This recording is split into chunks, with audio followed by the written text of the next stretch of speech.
Bueno, pues vamos a comenzar. Alabanza morada de Dios es el tema del día de hoy. Vamos a orar.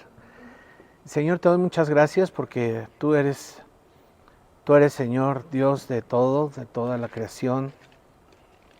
Quiero pedir en este momento, Señor, que tú nos des sabiduría, nos des entendimiento, Señor, para poder comprender este tema, para poder, Señor, saber cómo aplicarlo en nuestra vida cotidiana. Gracias por mis hermanos que se esfuerzan en venir, en estar aquí.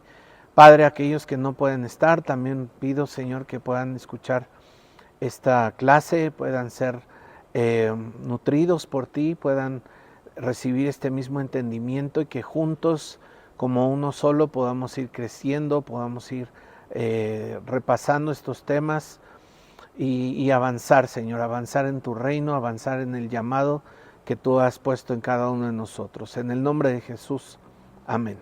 Amén. Agarro mi celular tantito.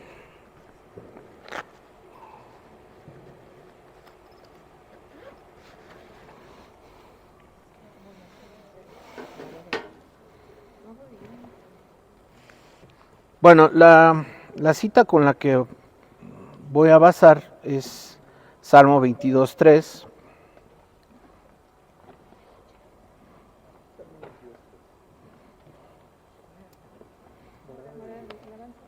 Salmo 22:3. Y voy a leer en especial Reina Valera 60. Dice, pero tú eres santo, tú que habitas entre las alabanzas de Israel. Tú que eres santo, tú que habitas entre las alabanzas de Israel.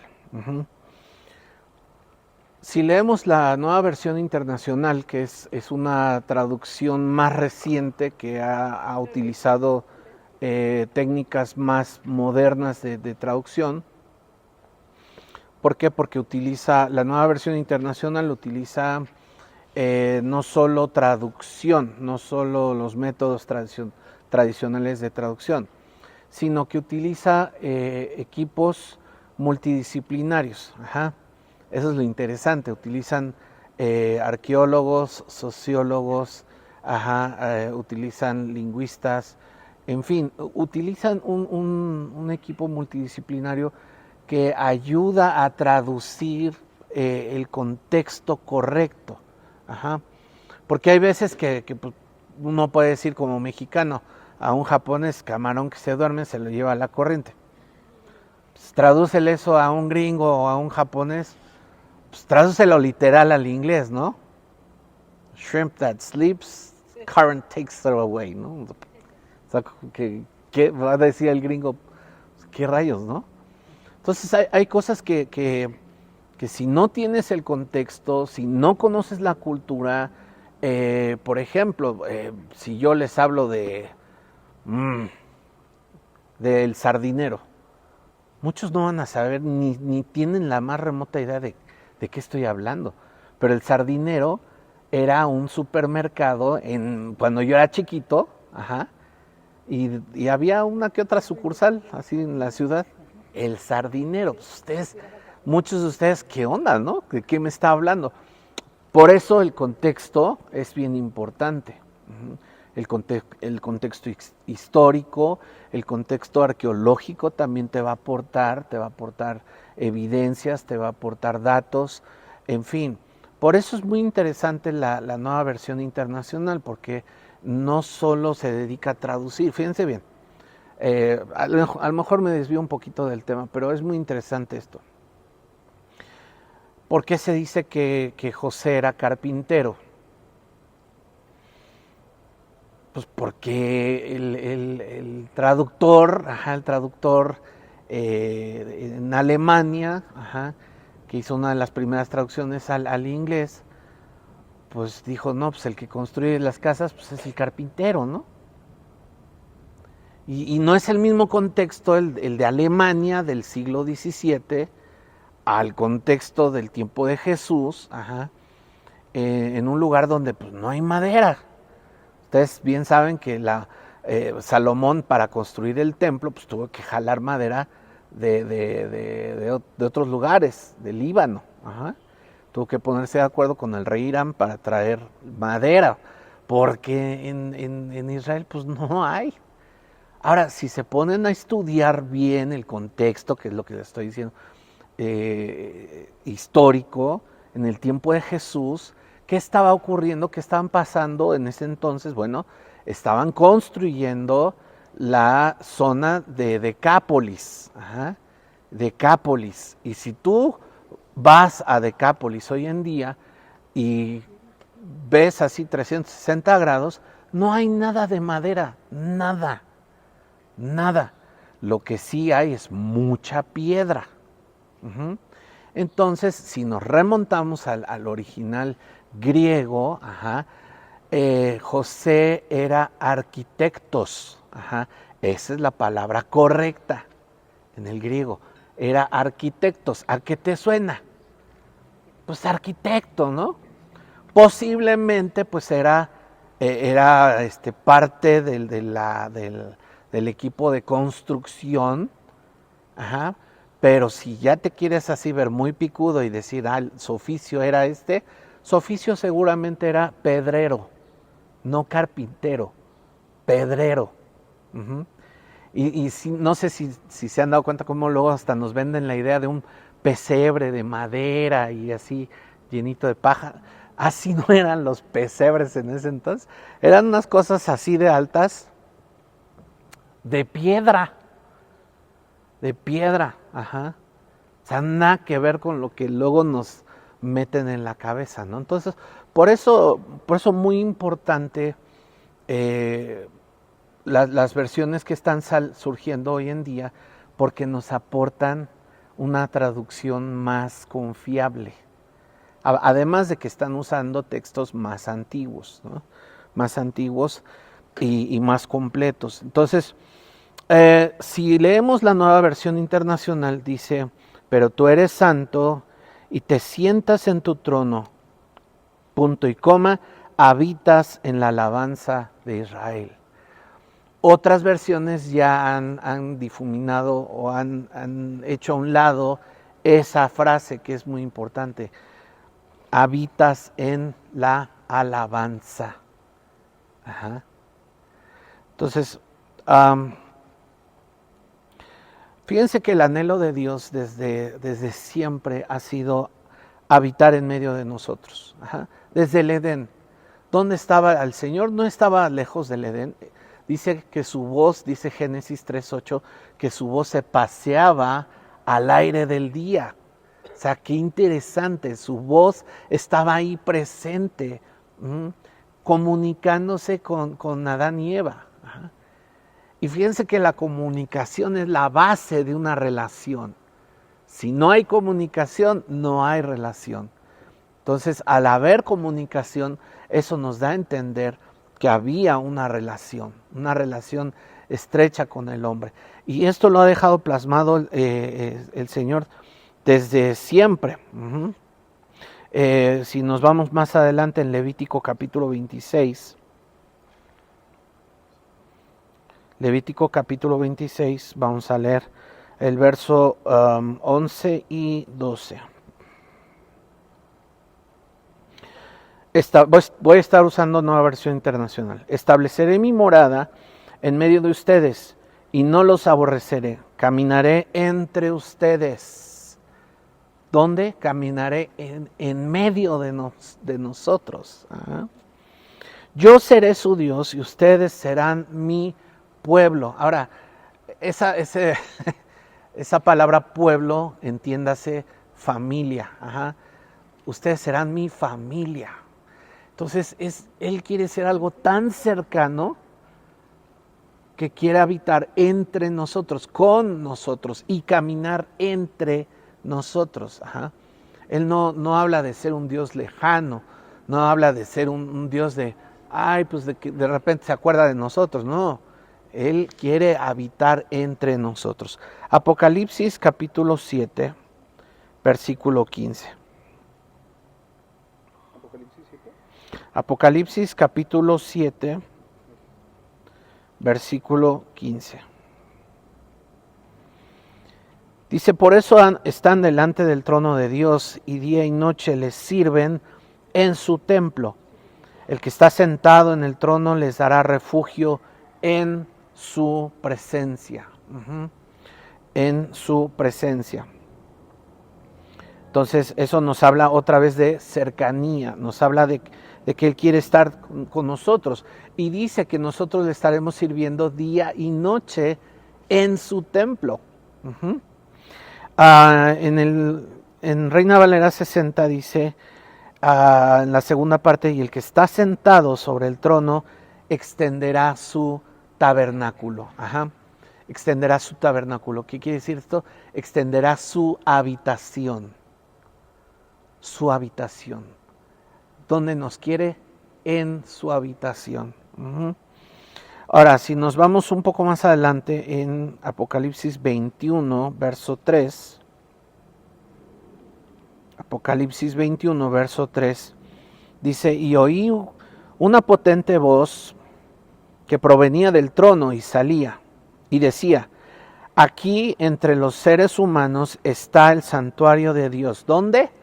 Entre los seres humanos. ¿Está qué? El santuario, el templo, la morada de Dios.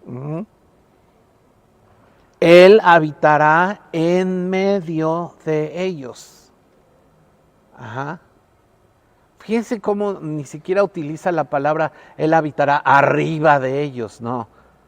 Él habitará en medio de ellos. Y ellos serán su pueblo. Dios mismo estará con ellos y será su Dios. Todas estas frases, todo esto me habla de una cercanía que Dios quiere con nosotros.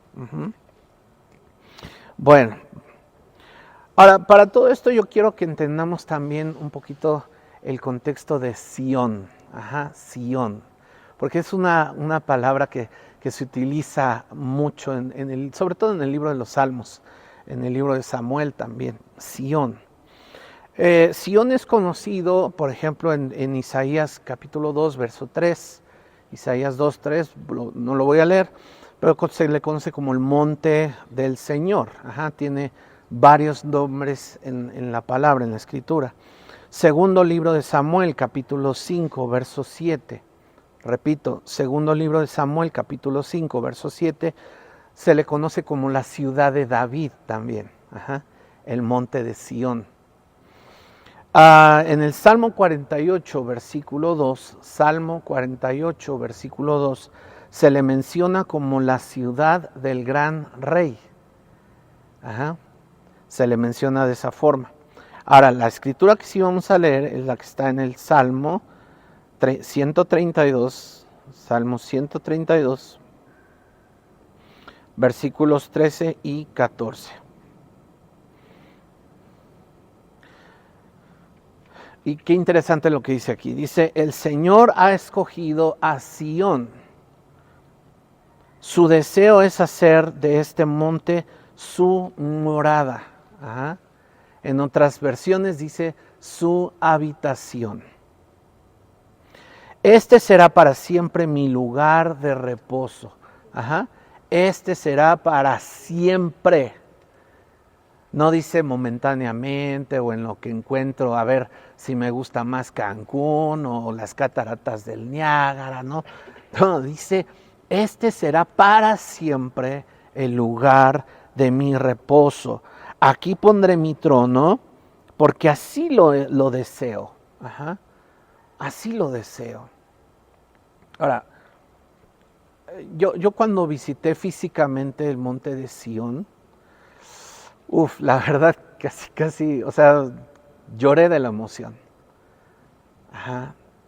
¿Por qué? Porque sí se siente algo palpable ahí, no me dejará mentir la hermana Olivia. Se siente algo palpable ahí. ¿Por qué? Porque la presencia de Dios está prometida en ese lugar. Pero tú miras ese monte y realmente, físicamente no tiene nada de atractivo. Es más, cuando uno desciende el monte de Sión y ya sales de la zona arqueológica, pues casi das a un barrio palestino, donde nosotros nos tocó ver cómo había palestinos echándole piedras a los militares israelíes. Entonces ni siquiera es un lugar así que digas tú atractivo, ¿no? O con palmeras así bien bonito. No, o sea, está feo, pero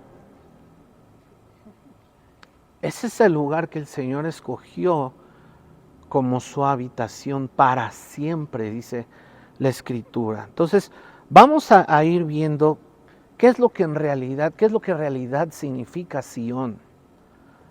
¿Por qué el Señor escogió este lugar? ¿Qué había en el monte de Sión? Vamos a ir viendo. Vamos a ver el segundo libro de Samuel, capítulo 5, versículos 6 al 9. Segundo libro de Samuel, capítulo 5, versos 6 al 9. Dice: el rey y sus soldados marcharon sobre Jerusalén para atacar a los jebuseos que vivían allí.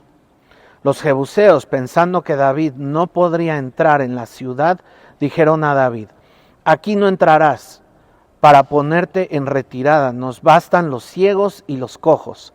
Pero David se apoderó de la fortaleza de Sión, que también se conoce como la ciudad de David. Aquel día David dijo: todo el que vaya a matar a los jebuseos suba por el acueducto para alcanzar a los cojos y a los ciegos. Los aborrezco. De ahí viene el dicho: los ciegos y los cojos no entrarán en el palacio. David se estableció en la fortaleza y la llamó la ciudad de David. Luego construyó una muralla alrededor desde el terraplén hasta el palacio. Me llama la atención que si ustedes leen el contexto, se van a dar cuenta que fue una de las primeras acciones que llevó a cabo David al convertirse en rey de Israel. Una de sus primeras acciones es tomar la fortaleza de Sión. Y estaba ocupada por los jebuseos. Creo que voy a hablar de esto más adelantito. Sí. Entonces no me adelanto. Vamos a ver qué dice ahora segundo libro de Samuel, capítulo 6, versículo 17. Entonces nada más no pierdan de vista el hecho de que estaba ocupada por los jebuseos. Ok, segundo libro de Samuel, capítulo 6, versículo 17, dice: el arca del Señor fue llevada a la tienda, en otras versiones dice al tabernáculo, que David había preparado. Allí la instalaron. ¿Y qué simbolizaba el arca del Señor? Su presencia, ¿verdad? Entonces, ese símbolo de la presencia de Dios fue llevado al tabernáculo que David le había preparado. Allí la instalaron y luego David ofreció holocaustos y sacrificios de comunión en presencia del Señor.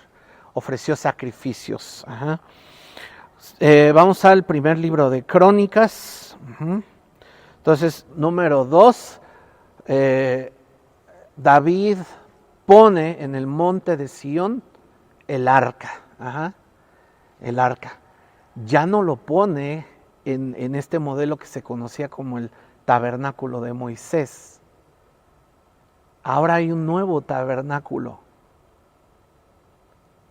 que ahora se conoce como el tabernáculo de David.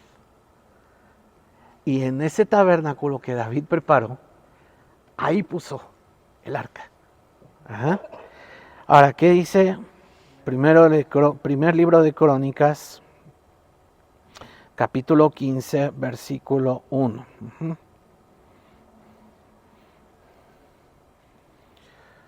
Entonces, quiero que vayan entendiendo. Primer paso: quita a los enemigos, quita la maldad, quita todo lo que simbolizan los jebuseos, lo quita del lugar que David había escogido.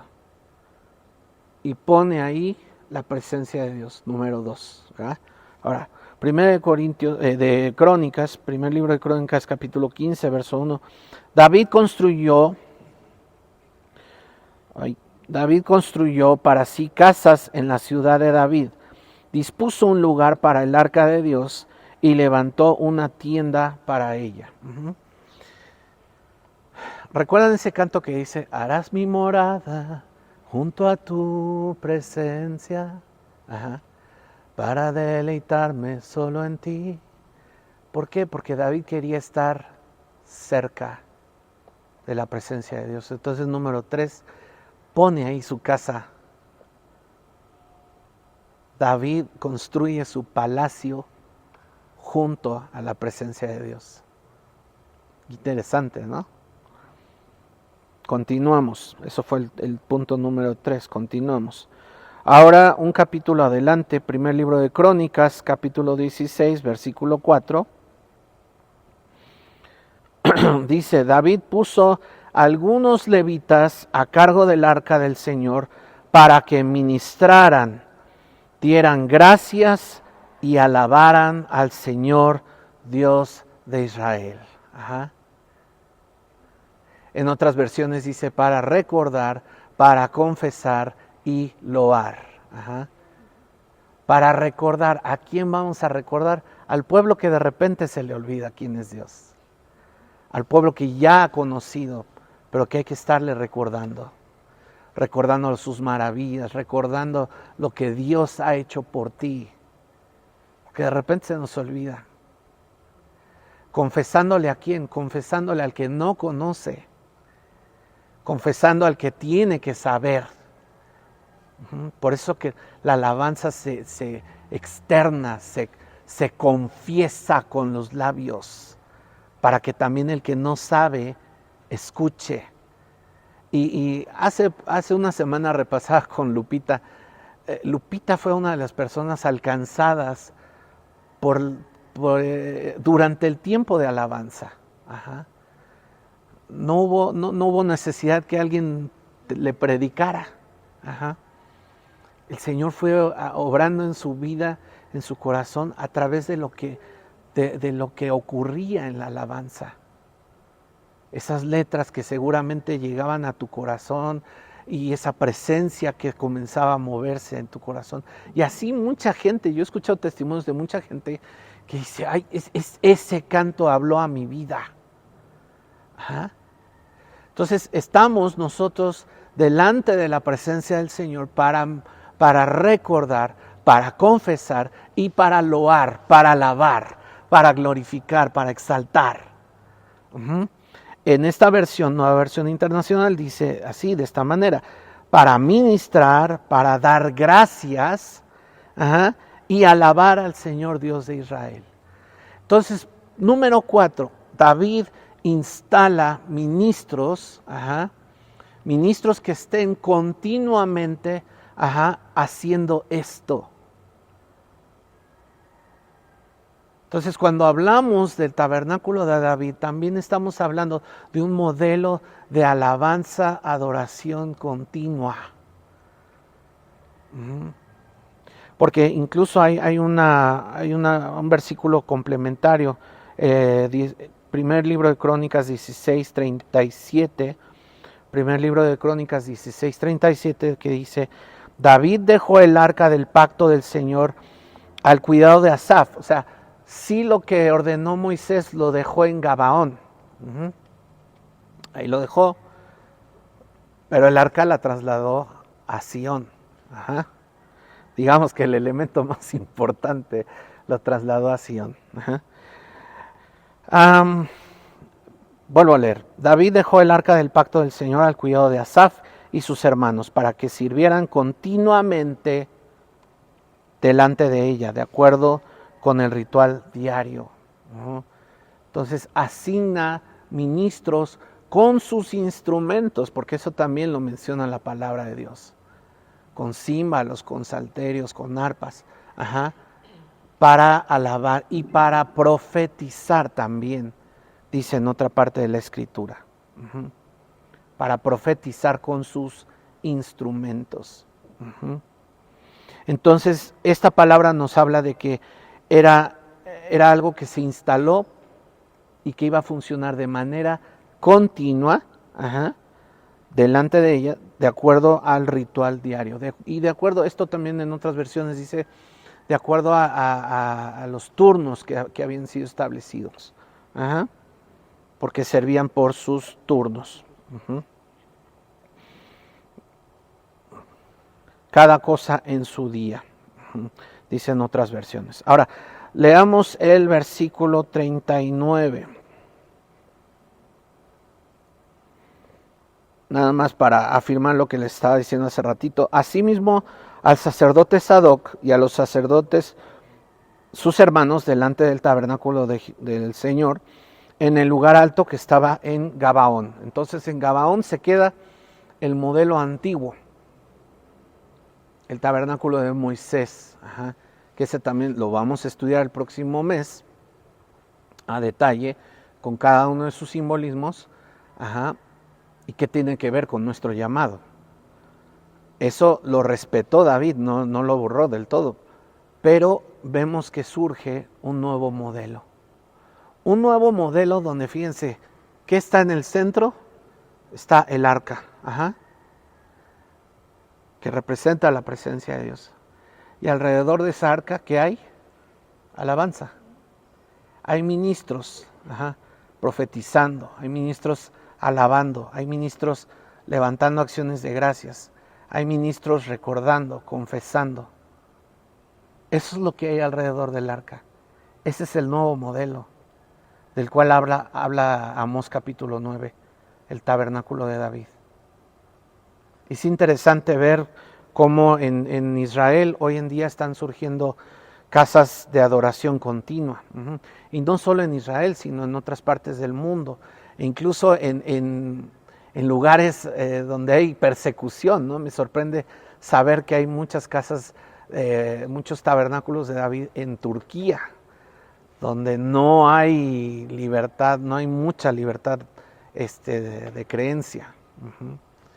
Pero en muchos lugares, y a ver si da tiempo que les explique un poquito esto al final, pero en muchos lugares está surgiendo nuevamente este modelo, ajá, del tabernáculo de David, en muchas partes.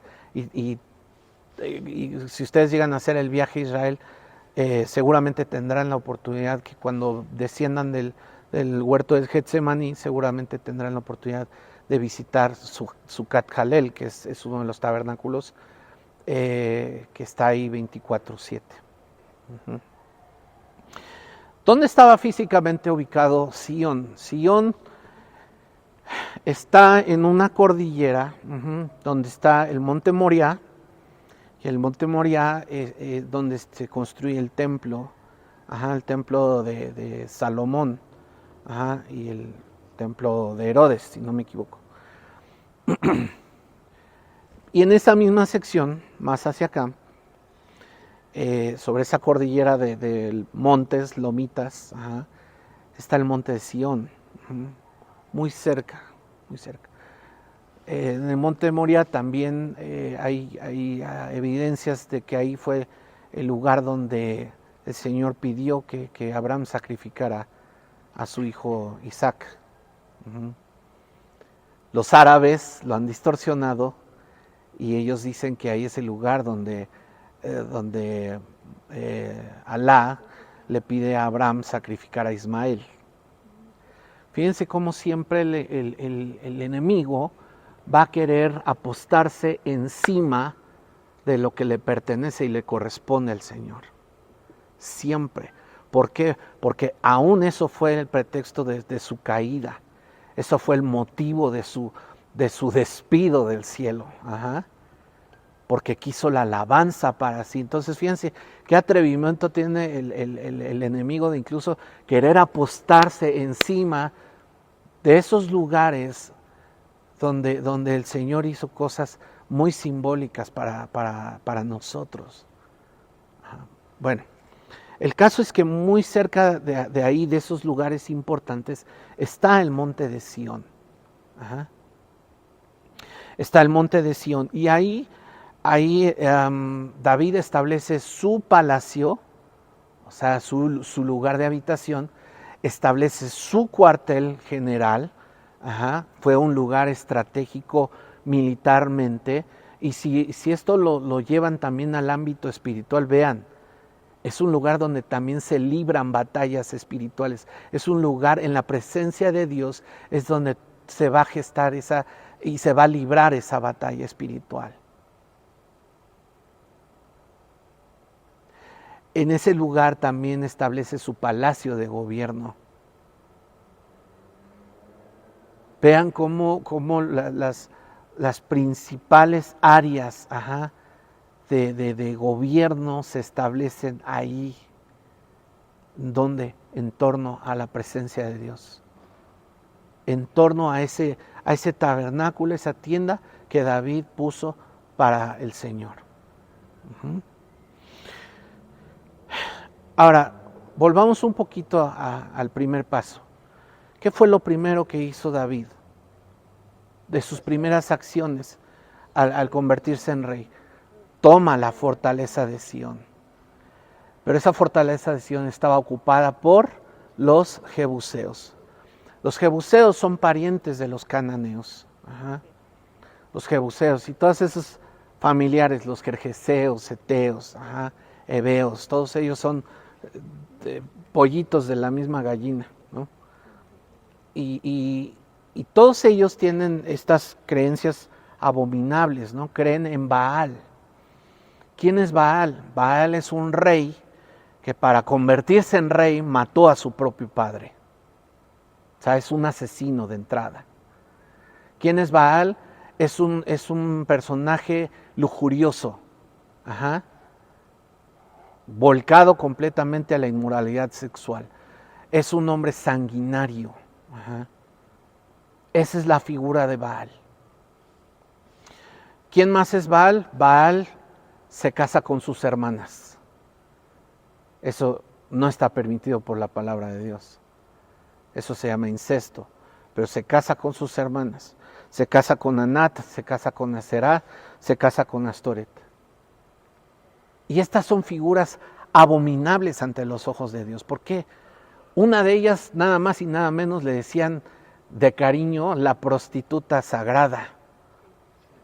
A otra le decían la prostituta de panteones. ¿No le suena a lo que hoy en día le dicen la Santa Muerte? Y curiosamente, si ustedes visitan Israel y todavía hay lugares altos donde hay pequeñas piedras labradas, se van a dar cuenta que Astoret está representada de tal forma que si ustedes la ven por primera vez, ustedes dirán, ¡ay! Mira qué curioso está la Virgen de Guadalupe aquí. Porque es una mujer así, con estrellitas alrededor, muy parecido a como ilustran hoy en día a la Virgen de Guadalupe.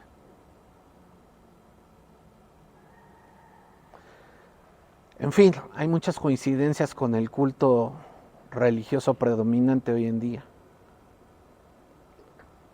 Pero fíjense cómo en el culto de los Baales, en el culto a Baal, en el culto a Astoret y todos estos dioses, había prostitución sagrada.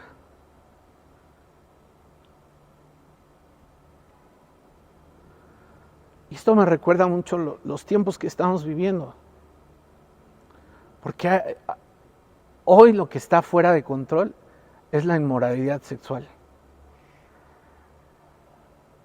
Y junto con la prostitución supuestamente sagrada, había muchos actos eróticos, música erótica. ¿Y qué es lo que está pasando hoy?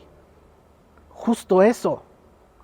O sea, el culto a Baal, el culto a Astoret, el culto a Anat, a Aserá, sigue vigente, tristemente.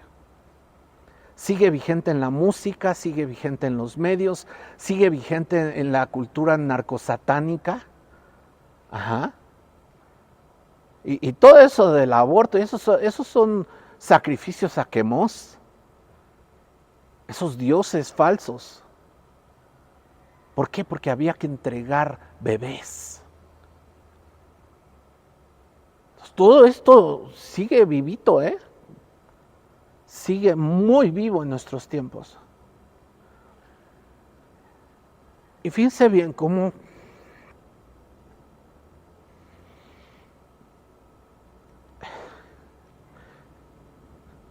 una de las primeras acciones que hace David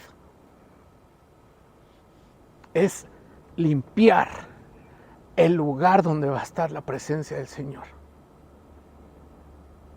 Y esa es una acción continua que debe haber en nosotros. Hoy, curiosamente, el verso del día habla de eso. Ay.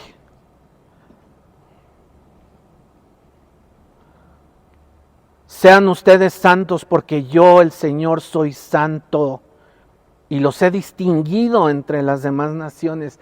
O sea, no tenemos por qué comportarnos como los demás. El Señor nos pide, nos exige que seamos santos para Él. Tenemos que ser el reflejo de Él. Volver a la imagen y semejanza de Él.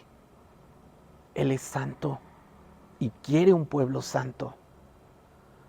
Entonces me hace todo el sentido el que una de las primeras acciones de David haya sido el esforzarse. Y miren, una de las acciones que va a hacer el enemigo casi siempre va a querer intimidar. Va a querer intimidar, va a querer burlarse de ti. Ay, tú no puedes. Ay, ese vicio te tiene dominado. Tú eres como David, hasta los cojos y los ciegos pueden contigo. Pero David valientemente, aún teniendo la desventaja de estar abajo y ellos arriba, sube y conquista, sube y quita toda esa inmoralidad, quita todo ese culto que se llevaba a cabo, quita a ese pueblo pagano de ahí. Entonces, ojo, esto también se trata de quitar toda idolatría de nuestro corazón. Toda contaminación, toda inmoralidad.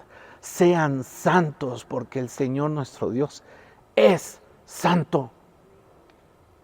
Hace un par de semanas me enteré, y qué vergüenza, que ya hay iglesias que están tolerando la fornicación con tal de tener sus lugares llenos. Ya le dicen a los novicitos que andan por casarse, no importa, tengan relaciones sexuales, Dios los ama tal cual son ustedes. Eso ya no se vale. Se atenta contra la santidad.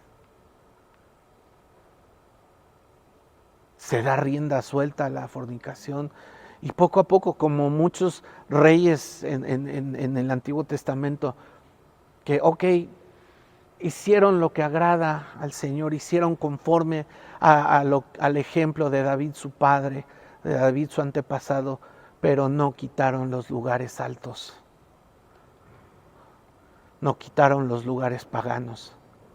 Y es una de las acciones que vemos que David hace en primer lugar, reconociendo que es un lugar que solo Dios va a ocupar ese lugar. Y a ningún otro Dios adorarás, como dice el Señor Jesús. A Él solo adorarás y a Él solo servirás.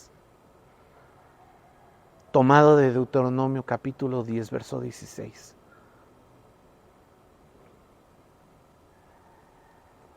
Y recordando también lo que dice Éxodo capítulo 20, verso 3. No tendrás dioses ajenos delante de mí. Entonces, y con esto ya quiero ir moviéndome hacia la conclusión. Sión es un lugar físico escogido por Dios, sí. Es un lugar físico que si tú vas a sentir algo porque ahí está la presencia de Dios prometida. Pero Sión también es ese lugar donde Dios quiere habitar, donde Dios quiere hacer su habitación. ¿Sí? Primera carta de Pedro, capítulo 2, versículo 5, dice que nosotros somos piedras vivas, siendo edificadas,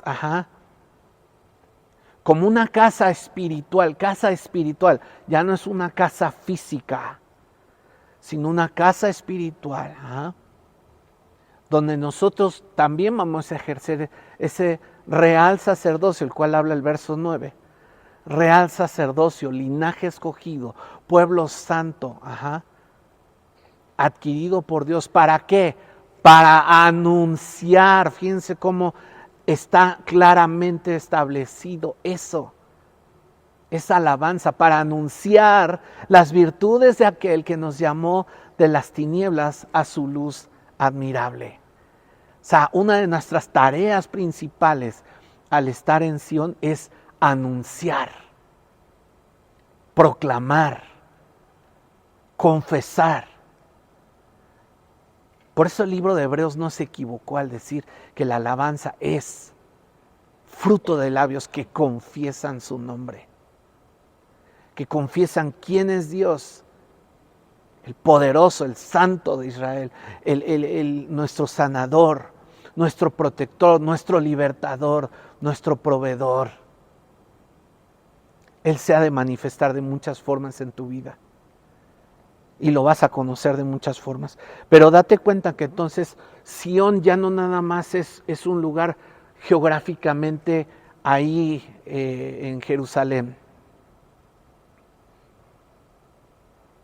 Sión somos la iglesia, esa iglesia que está siendo edificada como casa espiritual.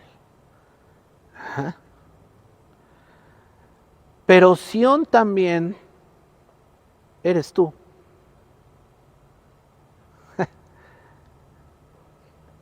Así como en esta semana pasó algo muy trascendente.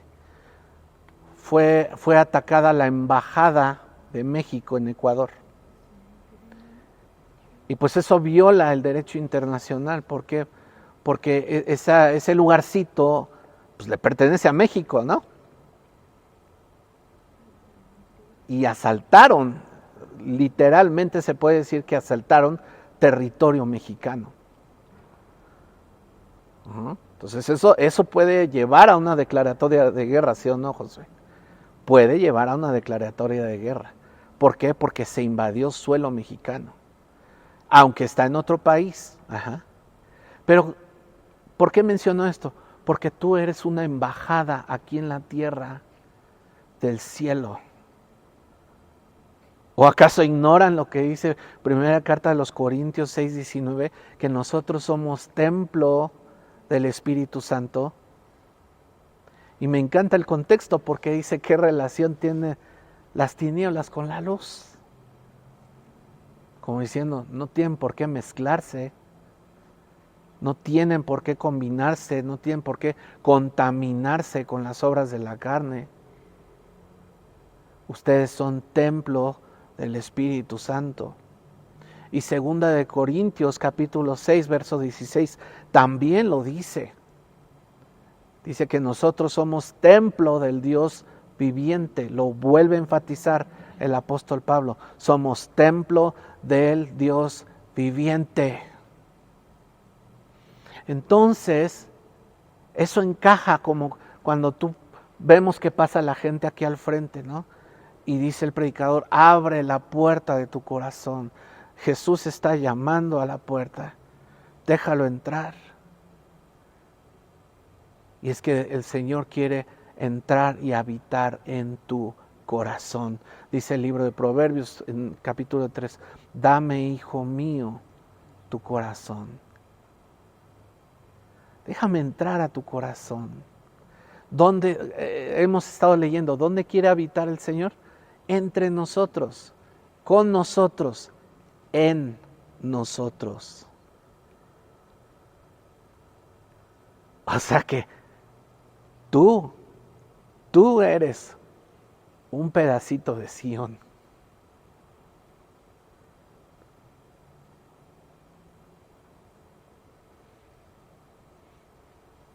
Tú de pronto te conviertes en ese lugar que el Señor escogió para habitar ahí adentro. Y eso me lleva a pensar, no sé si lo alcancen a ver, pero bueno, antes de mencionarlo, pero por ejemplo, Visualicen esto. Si yo los llevo a un inmueble, a un edificio abandonado, pero adentro hay camillas, adentro hay aparatos para medir la presión, medir el pulso, tal vez hay gabinetes con medicinas. ¿De qué estoy hablando? De un hospital. Pero si ese hospital no tiene gente, pues simple y sencillamente es un inmueble ahí que pareciera ser un hospital, pero sin gente, pues simple y sencillamente es un mueble, ¿no? Un inmueble. Visualicen otra cosa. Visualicemos unos edificios, con pupitres adentro, con pizarrones, con libros por aquí, por allá. ¿De qué estoy hablando? De una escuela. Pero si esa escuela no tiene alumnos, pasa lo mismo que el otro inmueble. Si ese inmueble no tiene pacientes, no tiene médicos, pues no se está cumpliendo la función. Si este inmueble pues nada más está ahí con ese equipamiento, pero no tiene maestros, no tiene alumnos que estén en ese proceso de aprendizaje, de enseñanza, pues no se está cumpliendo el objetivo. Yo no sé si se esté cumpliendo el objetivo en tu corazón. Porque puede que esté ahí todo muy acomodado, tu arpa, tu himnario, todo esté así muy acomodadito, pero si no hay alabanza, si no hay esa comunión, ¿de qué sirve? Ahora, peor tantito. A verlo, si quieres, ¿se puede enfocar ahí? ¿Sí? ¿Sí sale? Ok. Bueno, lo iba a ilustrar en la pantalla, pero me la quitaron de aquí. Pero miren, si lo alcanzan a ver, échenle así un ojo con su mejor visión. ¿Qué pueden observar? Un tiradero, seguramente es la recámara de ¿qué? Seguramente es la recámara de David. A mí de pronto me recuerda cómo estaba mi cuarto cuando era adolescente.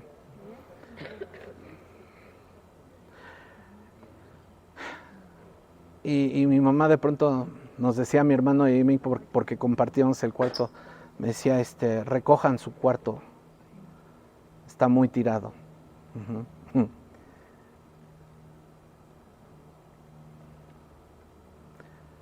Te hago esta pregunta hoy. ¿Cómo está tu corazón?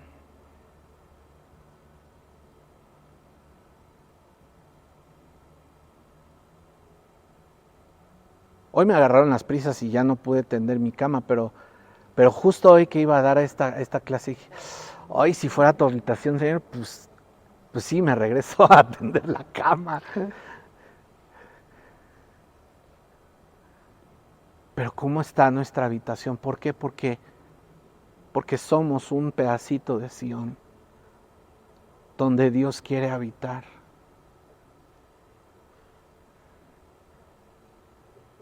¿Y será que es un lugar digno?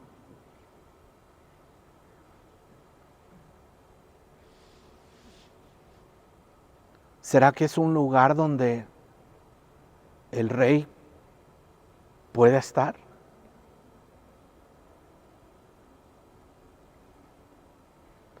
Porque yo creo que a veces tenemos nuestro corazón como esta recámara, ¿no? Como dicen algunas mamás, echa un asco.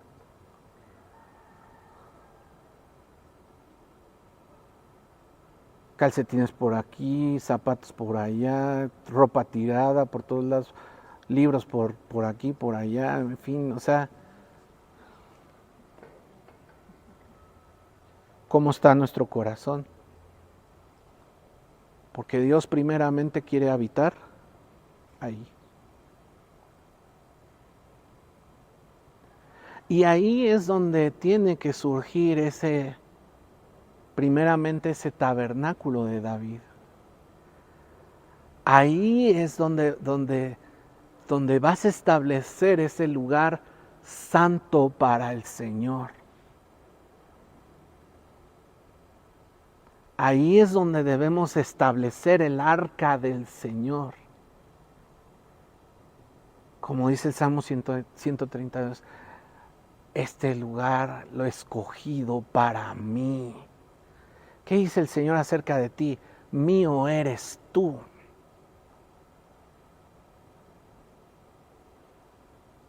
Y dice el Señor en el Salmo 132, este lugar escogido para mi habitación, el lugar de mi reposo para siempre. Pero no quiero pensar que de pronto el Señor tenga que entrar y andar esquivando todo el tiradero y cochinero que hay en nuestra vida. Entonces lo primero que tenemos que hacer es lo que hizo David, limpiar el lugar, limpiar su habitación. Porque ahí es donde el Señor quiere poner una embajada de su trono. Y ahí es donde tiene que surgir esa alabanza. Ajá. Dense cuenta cómo Sión tiene diferentes planos. Tiene un plano geográfico, sí. Tiene un plano a nivel iglesia, sí. Pero tiene un plano a nivel personal. Que yo creo que es de donde se inicia todo. Hacia nivel personal logramos establecer ese lugar para el Señor. A nivel grupal lo vamos a lograr mejor. A nivel corporal como iglesia lo vamos a lograr mejor. Ajá. Aquí va a haber ministros que estén ministrando delante de la presencia del Señor. Ajá. Levantando sacrificios de alabanza al Señor, para que el Señor habite en medio de su alabanza. Y en otra clase vamos a abordar esa pregunta: ¿por qué alabamos al Señor? No es que el Señor sea una aspiradora de alabanza, de ¡oh, quiero alabanza, más, no. No es así. Es hermosa la respuesta. Pero primero, preparemos el lugar para el Señor. Preparemos la morada del Señor. Preparemos el monte del Señor.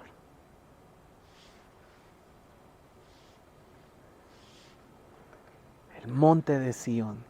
Ese lugar donde había alabanza continua. Ese lugar donde había intercesión continua, donde había esta comunión continua con el Señor. Y es por eso que el Señor está tan interesado en que en estos tiempos se levante nuevamente el tabernáculo caído de David, porque es un modelo de comunión, es un modelo de estar habitando en su presencia.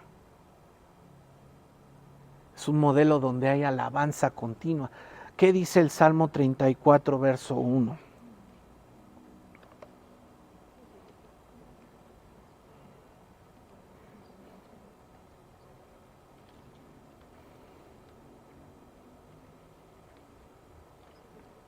Salmo 34, verso 1. Dice así: bendeciré al Señor en todo tiempo. Lo alabarán siempre mis labios. Yo me lo aprendí con la versión 60. De continuo mis labios te alabarán. Dice, bendeciré al Señor en todo tiempo. Su alabanza estará de continuo en mi boca. Esa es la esencia del tabernáculo de David. Una alabanza que sube continuamente al Señor. Y Él, de acuerdo a lo que dice el Salmo 22.3, Él promete establecer su presencia en medio de la alabanza, porque la alabanza es su habitación. Y lo podemos ver en diferentes partes de la Biblia. Ajá.